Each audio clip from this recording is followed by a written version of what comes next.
खलीफा अब्दुल मालिक की बेटी फातिमा उमर बिन अब्दुल अजीज के घर में थी।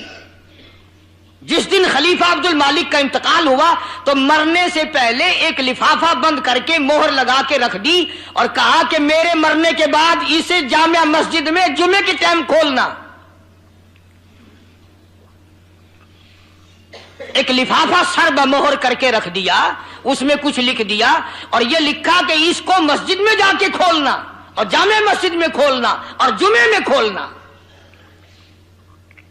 चुनाचे खलीफा अब्दुल मलिक की वसीयत के मुताबिक जब जामे मस्जिद में वो लिफाफा खोला गया तो उसमें लिखा हुआ था कि मेरे बाद उमर बिन अब्दुल अजीज को खलीफा बना लेना, अपना बादशाह बना लेना। मुअर्रिखीन ने लिखा है, पूछ लो इन लिखे पढ़े लोगों से, तारीखदां लोग, कि जब उमर बिन अब्दुल अजीज वहां मस्जिद में मौजूद थे, जुमे में मौजूद थे, उमर बिन अब्दुल अजीज ने अपना नाम सुना, धड़ाम से बेहोश होकर जमीन पे गिर पड़े। अपना नाम सुनकर धड़ाम से बेहोश होकर जमीन पे गिर पड़े और जब होश आया तो लोगों ने पूछा हजरत क्यों? फरमाया अपनी नमाज पढ़ता था, अपनी अल्लाह अल्लाह करता था, अपनी घर की जिम्मेदारी थी। अब इतने बड़े अजीम मुल्क की मुझ पर जिम्मेदारी डाल दी गई, मैं अगर हेरा फेरी और इधर उधर मुझसे पूरा ना हुआ तो क़यामत के दिन मैं सबसे ज्यादा अज़ाब में आ जाऊंगा। इतनी बड़ी जिम्मेदारी मैं कैसे निभाऊंगा? उमर बिन अब्दुल अजीज को अपना नाम सुनकर बेहोशी तारी हो गई। और बल्कि हमने तो यहां तक सुना कि एक अंग्रेजनी ईसाई मजहब की थी, मलका विक्टोरिया। अंग्रेज के जमाने में वो हिंदुस्तान की क्या और बहुत बड़े इलाके पे उसने हुक्मरानी की है। मलका विक्टोरिया सोई हुई थी, दारुल अवाम ने यह फैसला कर दिया कि बादशाह उसे ही बनाओ, अब मलका उसे बनाओ। लोग इकट्ठे थे जो उसकी ताजपोशी करने वाले थे, उसको तख्त पे बिठाने वाले थे। उसे सोती हुई को जगाया गया तो आंखें मलती हुई आई, कहने लगी क्या बात है? अंग्रेजनी ईसाई।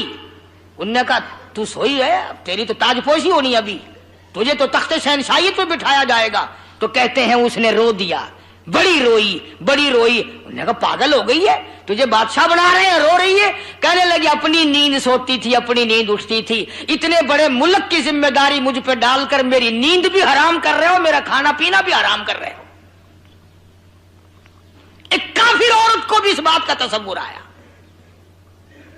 अब मैं आराम से सो ना सकूंगी, अब मैं आराम से खा ना सकूंगी, अब मैं अपनी मर्जी से पी ना सकूंगी, मैं तो जिम्मेदारियों ही में पड़ के रह गई, तुमने मेरे लिए अच्छा नहीं सोचा।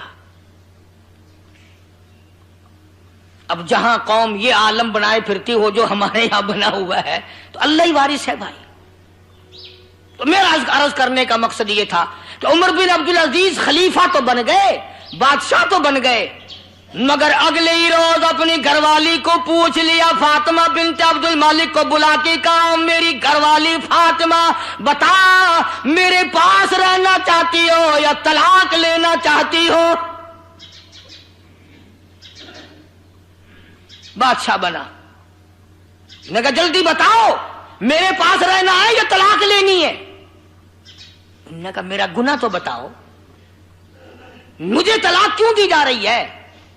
उमर बिन अब्दुल अजीज कहने लगे तेरा बाप बादशाह था, जितना तुझे जेवर दिया, जितना तुझे जहेज दिया, जितना तुझे ये लेना देना किया, उसने सारे का सारा बैतुल माल से दिया, सरकारी खजाने से दिया, वो इसका मालिक ना था।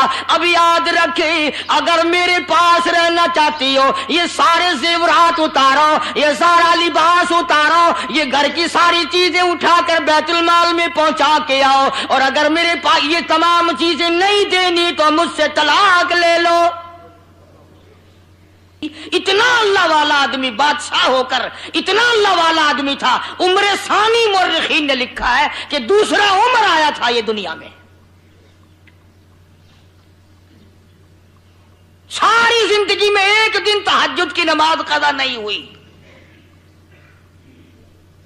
और किसी दुश्मन ने अपने एक गुलाम को पैसे देकर उमर बिन अब्दुल अजीज को जहर दिलवा दिया, और आपको पता भी लग गया कि इस आदमी ने जहर दिया। फरमाया तूने जहर दिया? कि हाँ। उन्होंने कहा लोग तुझे मारेंगे, मेरे मरने से पहले भाग जा, कहीं जाके छुप जा। अंदाजा लगाओ پتہ بھی چل گیا کہ زہر اس نے دیا ہے. فرمایا تجھے لوگ ماریں گے, چلا جا یہاں سے. اور جب آخری وقت آیا, اللہ اکبر, بادشاہ ہو کر عمر بن عبدالعزیز کے زندگی میں عید آئی. وہ فاطمہ بھی فاطمہ ہی تھی نا, شہزادی بھی شہزادی تھی, ورنہ کہتی جا جوانی گزر گئی, اچھے خاصے بچے ہیں, تو مولوی بنا بیٹھا رہا, تو ولی بنا بیٹھا رہا, میں اپنا زیور, اپنا لباس, اپنے گھر کا دھندا اٹھا کر بیت المال میں کیوں پھینک دوں؟ میں تو سارا کچھ رکھوں گی, اگر آپ نہیں رکھتے تو نہ رکھو, میرے پاس بچے کوئی تھوڑے ہیں. اللہ اللہ, عورتیں بھی کتنی اچھی تھی اس زمانے کی. فاطمہ بنت عبد الملک کہنے لگی, عمر بن عبدالعزیز میں تیری ذات کے مقابلے میں